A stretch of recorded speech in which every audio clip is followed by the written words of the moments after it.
और Pakistani TV channels पर भी भारत स्ट्राइक कर रहा है। जियो न्यूज को बैन कर दिया गया भारत में। जियो न्यूज का जो एक्स अकाउंट है और यूट्यूब चैनल है उसे भी सस्पेंड कर दिया गया है। तो बैक टू बैक वहां पाकिस्तान के जितने भी चैनल है उन पर ये कार्रवाई की जा रही है। और इसके पहले भी कई टीवी चैनल्स को, न्यूज चैनल्स को बैन किया गया था।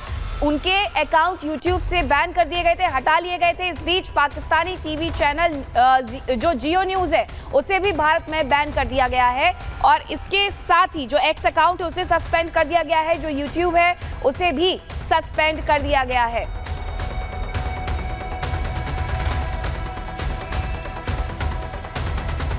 तो भारत के साथ तनाव के बीच पाकिस्तान में मौजूद आतंकियों की रातों की नींद उड़ी हुई है। भारत के खौफ की वजह से पाकिस्तान अपने पाले हुए आतंकियों की जान बचाने के लिए हर जुगत कर रहा है। रिपोर्ट आपको दिखाते हैं कि किस तरीके से पाकिस्तान में आतंकियों को सेफ जोन में रखा जा रहा है।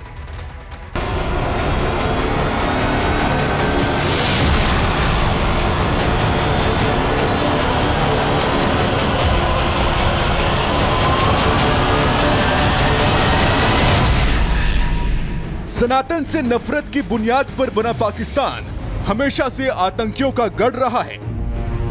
नापाक धरती पर बैठकर आतंकी धर्म के नाम पर निर्दोष लोगों की जान लेने के मंसूबे बनाते हैं। पाकिस्तान की कायर सेना इन कट्टर आतंकियों को भरपूर संरक्षण देती है। भारत के साथ हालिया तनाव के बाद अब पाकिस्तान की कायर सेना ऐसे आतंकियों को अपने बिल में छिपा रही है। पाकिस्तान को डर है कि पहलगाम अटैक के बाद भारत आतंकियों को खत्म करने के लिए सर्जिकल स्ट्राइक जैसी कार्रवाई कर सकता है, जिसका निशाना ऐसे ही आतंकी हैं जो पाकिस्तान की सेना के इशारे पर भारत विरोधी साजिश रचते हैं। पाकिस्तानी सेना अपने इन्हीं पिट्ठुओं को बचाने के लिए हर तरह के हथकंडे अपना रही है। सूत्रों से मिली जानकारी के अनुसार लश्कर आतंकी हाफिज सईद लाहौर का अपना घर छोड़कर गायब है। माना जा रहा है कि हाफिज सईद आईएसआई के किसी गुप्त ठिकाने पर छिपा हुआ है। जैश-ए मोहम्मद का सरगना मौलाना मसूद अजहर भी आईएसआई की मांद में है। मसूद अजहर ने बहावलपुर का अपना ठिकाना पूरी तरह से छोड़ दिया है। आईएसआई ने ज़की-उर-रहमान लखवी को भी सीक्रेट लोकेशन पर भेज दिया है। आतंकी तलहा सईद भी लाहौर छोड़कर किसी गुप्त ठिकाने पर चला गया है। दाऊद के भी कराची के किल्फ्टन से दूसरी जगह शिफ्ट होने की खबर है। आपको बता दें कि पाकिस्तान में छिपे बैठे आतंकी पाकिस्तानी फौज की निगरानी में रहते हैं, लेकिन पिछले कुछ दिनों में भारत के इन दुश्मनों पर जानलेवा हमलों की बाढ़ सी आ गई है।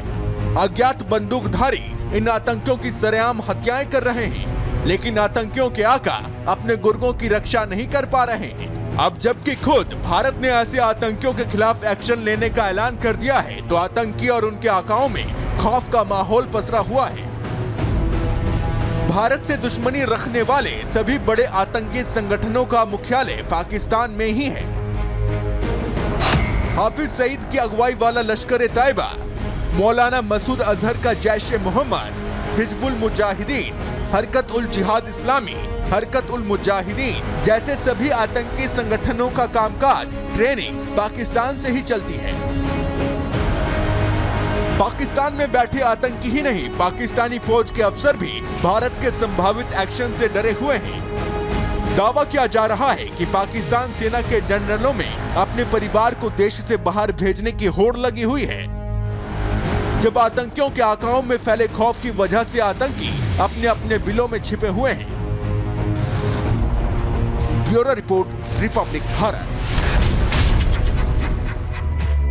तो जम्मू कश्मीर के सांबा में इंटरनेशनल बॉर्डर पर जो मॉडल हमारे तैयार हैं, वहाँ जो बंकर्स हैं जो पहले से रखे तो गए थे लेकिन बहुत सालों से एक्टिव नहीं थे, उनको कैसे एक्टिवेट किया जा रहा है, एक रिपोर्ट दिखाते हैं।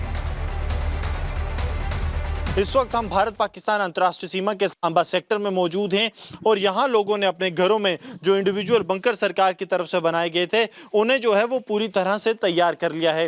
हालांकि अभी सिर्फ अंतर्राष्ट्रीय सीमा की बात की जाए तो सिर्फ एक सेक्टर यानी कि प्रगवाल में ही युद्ध विराम का उल्लंघन पाकिस्तान की तरफ से किया गया है, लेकिन यहाँ पर लोगों की तैयारी जो है वो पूरी कर ली गई है। हम इस गाँव के एक बंकर में मौजूद हैं जो कि एक मॉडल बंकर है, यानी कि सभी सहूलियत से जो है वो पूरियां यहाँ पर मौजूद हैं ताकि कोई भी व्यक्ति यहाँ से आराम से अपनी ज़िंदगी जो है वो गुजार सकता है।